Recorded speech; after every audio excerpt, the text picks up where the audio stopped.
Ok. Salut. Salut. Je suis Ryan Sama. Ouais. Donc j'ai commencé en 2015 à faire des MV sérieusement, c'est-à-dire toucher un peu à Sony Vegas Pro et à eux. Ouais, Alors c'est Iyoshiken, ça fait longtemps mais sérieusement 2011-2012. Moi, je suis Séphie de la Sorata Kasai. J'ai essayé de commencer en 2008, mais bon, c'est plus en 2012 au final que j'ai commencé, mais Donc moi c'est Mime, je suis de la région parisienne, l'Est parisien, j'y ai vécu, j'y ai grandi et j'y bosse même. Donc je suis Fadou Sama de la Soul Team. Oula, depuis 2006. Je m'appelle Diego Froment, mon alias c'est moi Didi, dans le game, on peut dire ça, j'ai 24 ans. Et je taffe dans les VFX un peu. J'ai commencé à clipper sous le nom de Gesan. J'ai commencé à avoir mes premiers AMV en 2001, par là. Je m'appelle Shadox, dans le monde des AMV. Je suis dans la communauté AMV depuis octobre 2007. Je m'appelle David, j'ai 28 ans. Dans les AMV, mon pseudo c'est DNA.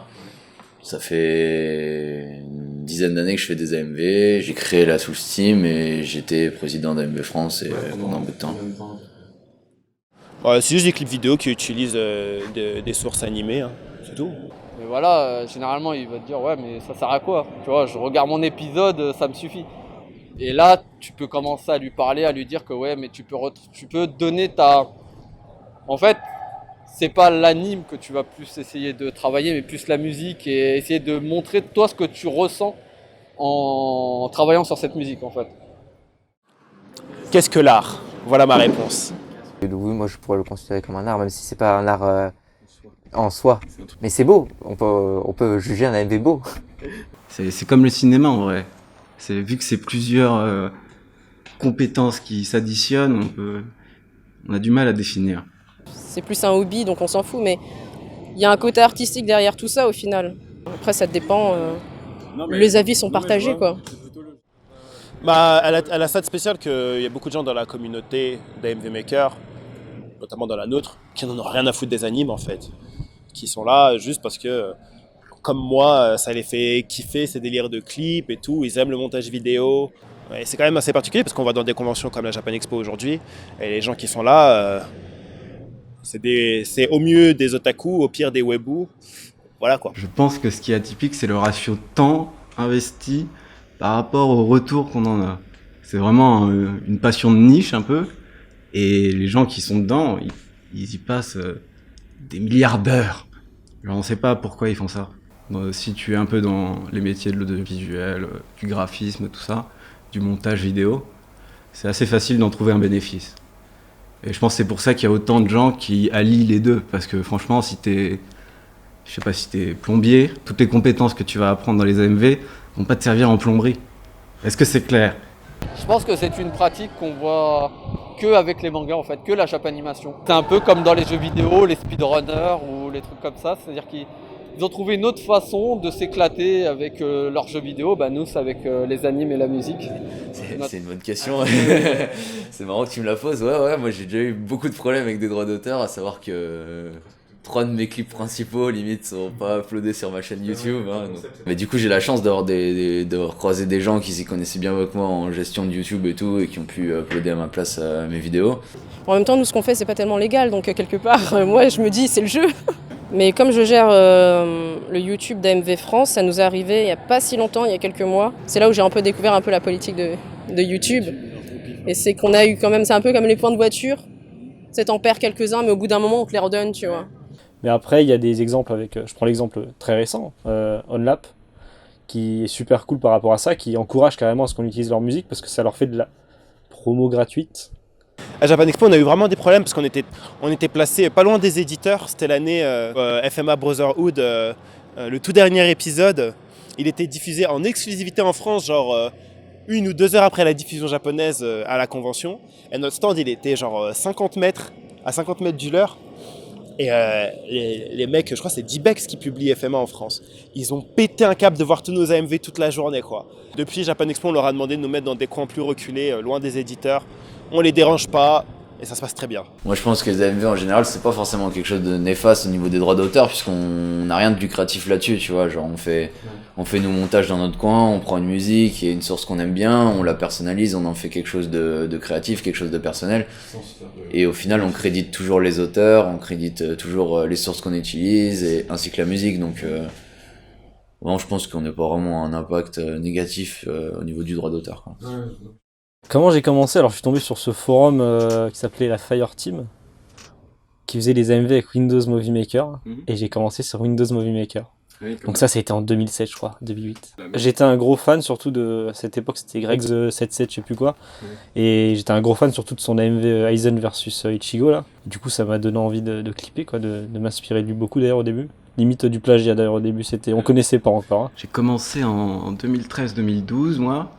Alors les tout premiers AMV que j'ai faits, je les ai faits dans mon camion quand on faisait le tour de Norvège, sous un logiciel libre d'accès avec l'OS Linux. Attention, c'était une autre époque. Et j'en ai fait 2 comme ça, donc c'était l'été 2012 je pense. Et après j'ai vraiment commencé en 2013 on va dire avec le Level Up 2013, avec Irani d'ailleurs. Mon premier MV un peu fun je crois, du coup j'ai commencé comme ça. Alors j'ai découvert les AMV il y a très longtemps en regardant des trucs de Dragon Ball Z. J'ai commencé à regarder les AMV en 2009. Oui. Et j'ai commencé en 2015. Larik, qui était à la Soul Team, bon maintenant c'est un ex-membre. Un jour, il est arrivé chez moi comme ça, il m'a montré des AMV en fait sur Dailymotion.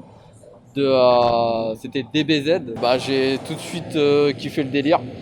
Du coup, je m'y suis mis et puis voilà. Je suis tombé, je sais plus comment, peut-être par hasard sur AMV de fan.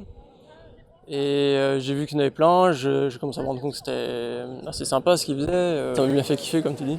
Et ouais, du coup ça m'a donné envie petit à petit de m'y mettre. Les clips shonen ou sport, mais des trucs bien badass, tu vois, Ichigo versus Aizen de Greg, c'est un bon exemple, même si c'est plutôt ancien. Oui. C'est vrai que j'affectionne beaucoup tout ce qui est typé fun et danse. J'aime beaucoup les stories, souvent dans les AMV, mais j'aime aussi, je suis pas allergique au normal shonen. Donc après, quand il y a une story, quand il y a des nouveaux effets qu'on n'a pas vus avant, bah, ça fait toujours plaisir et c'est toujours agréable et tu te dis, ah, il a vraiment taffé dessus. J'ai une exigence particulière sur les clips action. C'est un peu comme les shonen avec lesquels j'ai une exigence particulière, c'est que c'est le plus large, ce qu'on voit le plus. Alors du coup, ce que tu vois le plus, pour te distinguer, faut pas faire n'importe quoi. Mais ouais, moi j'aime bien quand les gens ils ont quelque chose à raconter ou quand ils ont un concept en fait, en général. Après, que ça soit amour, danse, psyché, n'importe quoi, j'adhère. Ça va dépendre de mon état d'esprit au moment où je regarde. C'est-à-dire, il y a des périodes, j'aime mieux regarder des clips fun, des moments j'aime mieux regarder des psychés ou des plus techniques ou des plus actions. Ouais, même moi, dans les clips que j'ai pu faire, ça a assez varié selon mes humeurs, on va dire, selon mes périodes. Ça m'amuse, ouais, c'est le fun. Puis quand t'as fini ton clip, il y a ce moment de plaisir, on va dire. C'est un peu bizarre dit comme ça, mais ouais, de montrer son clip, d'avoir les retours, c'est grave cool ça. Comment je fais pour me motiver un peu à me chauffer et tout? En fait, c'est naturel, c'est dès que j'écoute une musique, je vois un MV dans ma tête. Surtout moi qui suis dedans, dans mon milieu professionnel, je fais un peu ça. C'est complètement logique que je continue à le faire pour le plaisir, sinon ça n'aurait plus de sens. Je sais pas, des fois ça me fout la pêche en fait, en vrai. Ou si ça me fout pas la pêche parce que c'est peut-être des clips un peu plus psychés, un peu plus profonds, ça me titille ma fibre un peu critique et tout. Donc non, j'aime bien, je trouve ça un média super intéressant. Le premier critère qui se voit assez rapidement, c'est sur les effets, les types d'effets. Il y a une sorte de mode des effets selon les années. Et on va dire il y a une certaine évolution du montage global. C'est-à-dire, si on regarde le montage qui se faisait il y a 10 ans, c'était pas du tout le même type de montage. Maintenant, ça peut être plus dynamique, ça peut être plus... À l'époque, c'était plus brut. Et comme ça, je saurais pas dire lui il est ancien, lui il est nouveau, parce qu'il y en a plein qui évoluent avec leur âge. 2006, 2007, 2008, je pense. Tous ceux-là, je pense qu'ils font partie de la deuxième génération. Il y en avait déjà bien avant, 2004. Moi, j'ai vu des AMV de 2004, tu vois.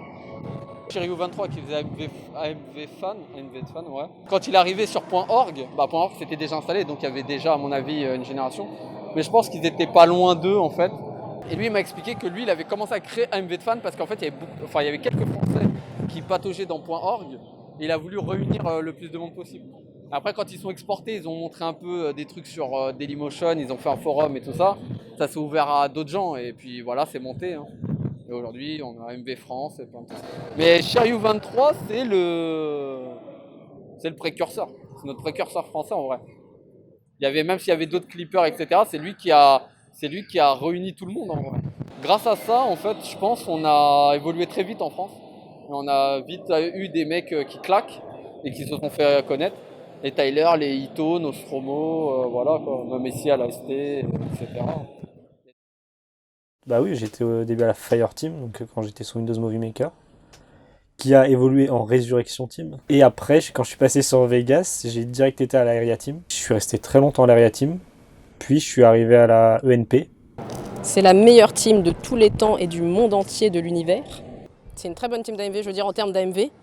Mais je veux dire en tant que, enfin faire partie de cette team, c'est vraiment parfait parce que on se sent bien dedans. Enfin, on fait toujours des trucs ensemble, des sorties, etc.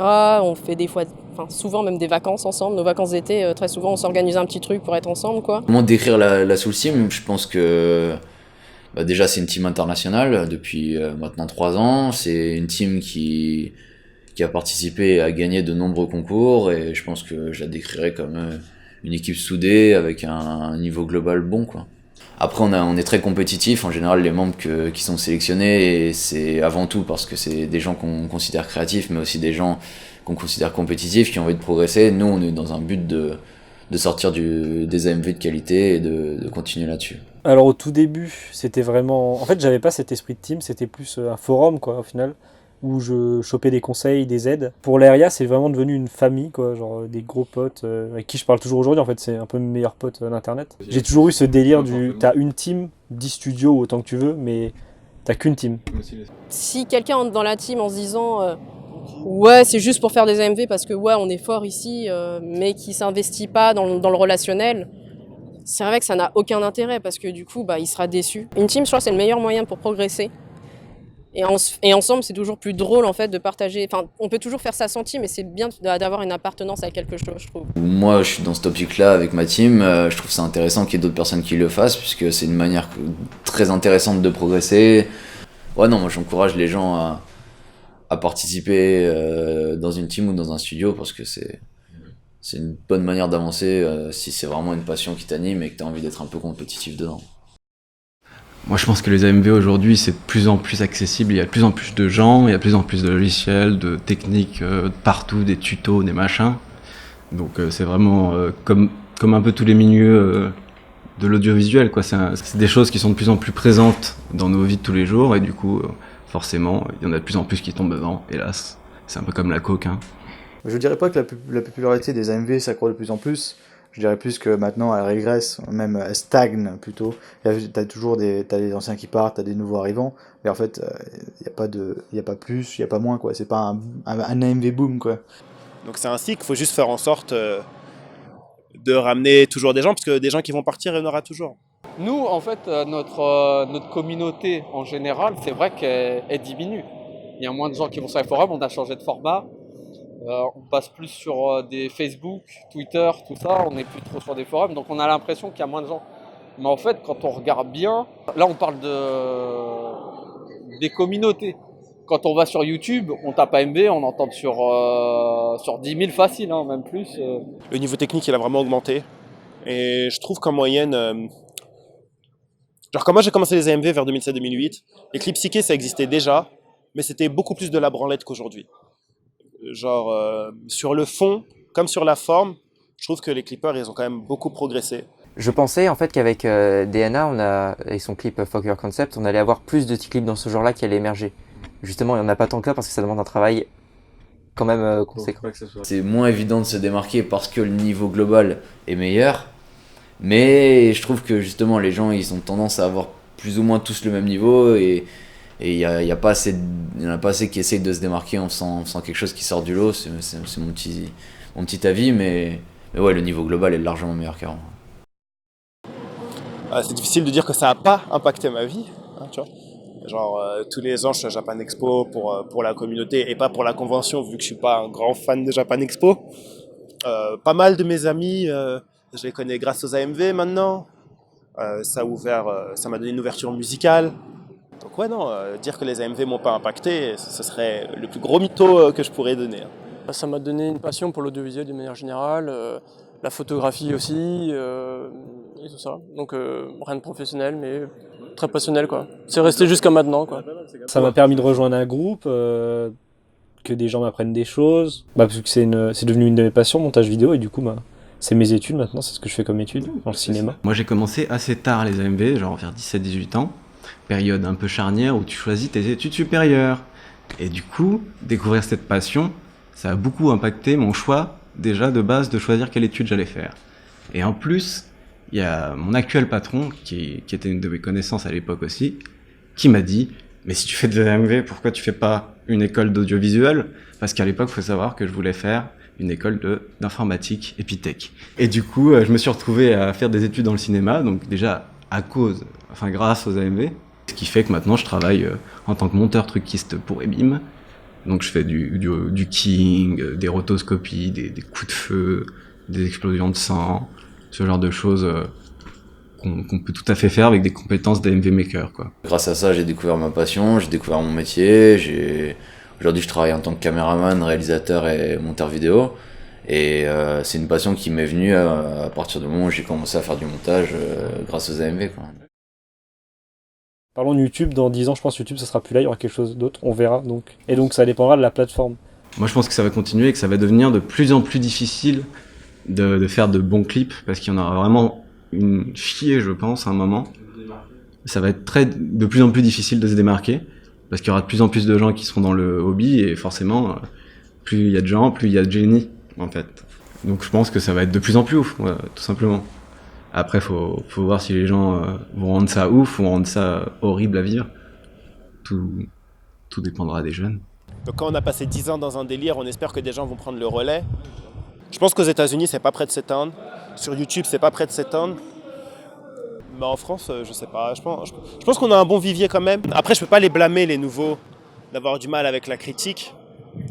Parce que, faut le dire, moi-même avant, je pouvais faire des posts qui étaient plus longs que mon écran pour commenter un clip seconde après seconde. Ça n'existe plus, ça.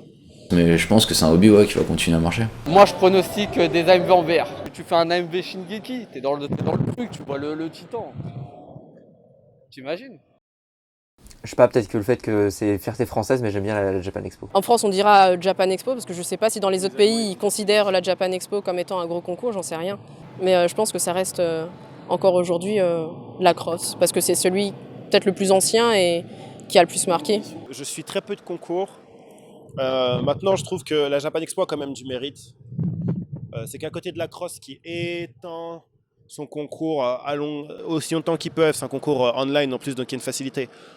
Comparé au Big Contest, qui a déjà une plateforme qui est beaucoup plus visitée que notre site, comparé à plein d'autres concours aussi, genre la Japan Expo, quand même tous les ans, on arrive à sortir un top 5 qui vaut la peine d'être vu. Et on peut me dire ce qu'on veut, moi ce qui compte pour un concours, c'est le top 5. Un concours, il est réussi si le top 5 il est bien.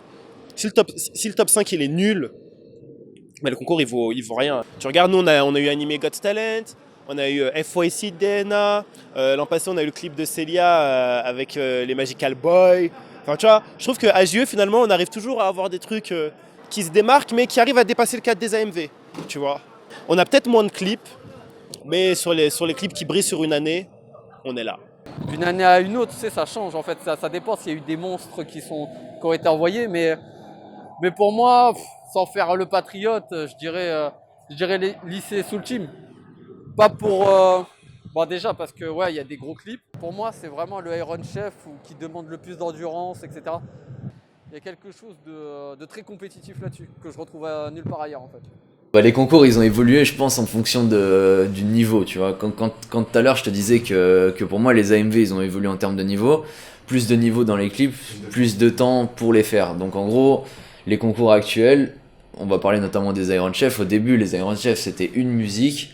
C'était genre 12 heures ou 24 heures, et puis on était là, on se foutait sur la gueule et on clippait, quoi. Alors que maintenant, c'est un concours qui requiert plus de temps, plus de passion, les gens ils ont envie de gagner, et ils sortent des produits d'une qualité surprenante, quoi. Genre il y a des AMV qui sortent en Iron Chef qui ont vraiment un très bon niveau, et grâce à ça, je pense que le niveau général des concours, c'est un niveau qui monte. Après, ce que c'est que ça revient un peu à ce que je disais de tout à l'heure. Parfois, on attend ce top 3 avec 3 clips qui sortent vraiment du lot et qui vont être vraiment, vraiment bien. Mais ouais, non, je pense que globalement, les concours, ils ont évolué avec le niveau des gens, quoi. La Japan Expo, c'est un concours, je disais tout à l'heure, qui me tient vraiment à cœur. Donc c'est un concours que j'ai suivi, c'est un concours auquel j'ai participé 3 fois. Et à chaque fois, je laissais un peu de temps entre mes participations et du coup, j'ai bien pu me rendre compte de l'évolution du concours. Il est passé d'un statut où c'était la première année exclusive où vraiment il y avait ce début où on s'était dit vas-y, il y a que les Français qui vont voyer parce que c'est exclusif, parce que ça vient un peu chambouler l'emploi du temps des autres concours, puisque les gens à la base ils ne clippaient pas pour la Japan Expo, ils envoyaient déjà un MV qu'ils avaient déjà fait. Et au fil des années, c'est devenu un incontournable, c'est-à-dire que le créneau juin, il est pour la Japan Expo, c'est là où tu t'envoies ton clip de fin d'année. Il y a beaucoup de vidéos sur ces 9 dernières années, je crois, qui ont vraiment marqué le truc, quoi.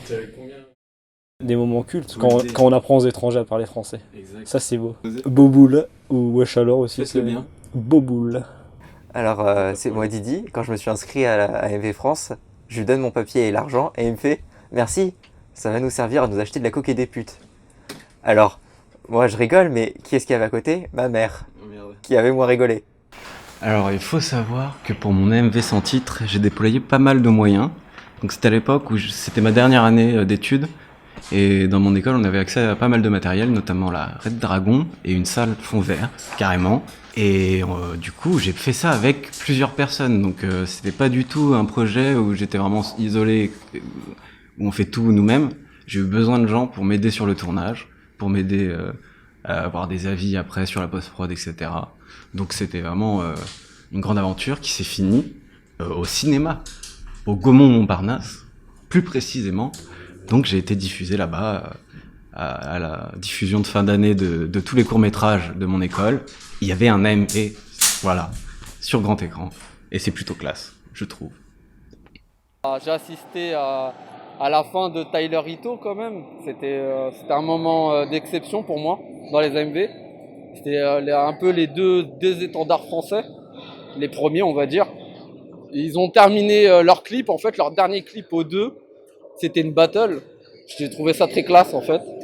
Et c'est un peu ce truc là qu'on retrouve plus, enfin cette rivalité, je trouve, il y a plus trop de trucs comme ça, mais c'était vraiment cool, quoi.